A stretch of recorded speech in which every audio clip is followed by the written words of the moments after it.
we have jaw-dropping news from the world of sports. A Dutch volleyball player, who was once convicted of raping a 12-year-old girl, is set to compete at the Paris Olympics.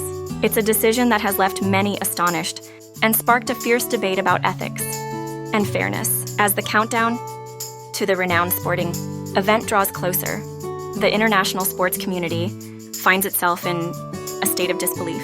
How can someone with such a dark past be allowed to represent their country on the world stage? It seems incomprehensible when considering the gravity of the crime committed. The story dates back to several years ago, when this volleyball player, whose name we must refrain from mentioning, caused shockwaves throughout the Netherlands. The athlete was found guilty of raping a young girl, a crime that rightly led to their imprisonment. The court delivered a sentence, recognizing the severity of the offense and the pain inflicted upon the victim.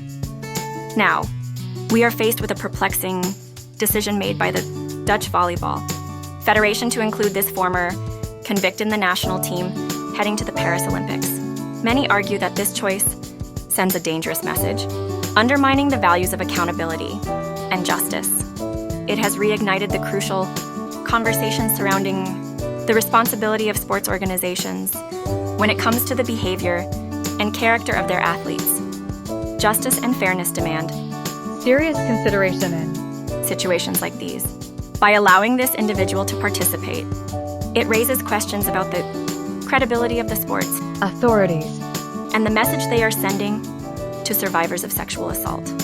Some argue that this could be perceived as a disregard for the rights and well-being of victims, as their pain and trauma are seemingly overshadowed by the athlete's sporting achievements.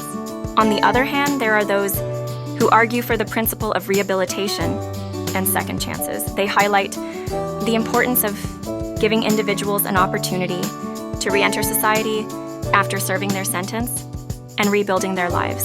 They argue that if this athlete has undergone the necessary rehabilitation and demonstrated remorse, they should, in fact, be allowed to compete. While the decision has caused an uproar among the public and the sports community, it remains to be seen how this situation will unfold. With the Paris Olympics fast approaching, the world will be watching closely to see how this controversial inclusion plays out on the international stage. This case shines a light on a broader issue, the responsibility of sports organizations in ensuring the integrity of their athletes. It calls for a thorough examination of the rules and regulations surrounding the participation of individuals with criminal backgrounds in elite sporting events.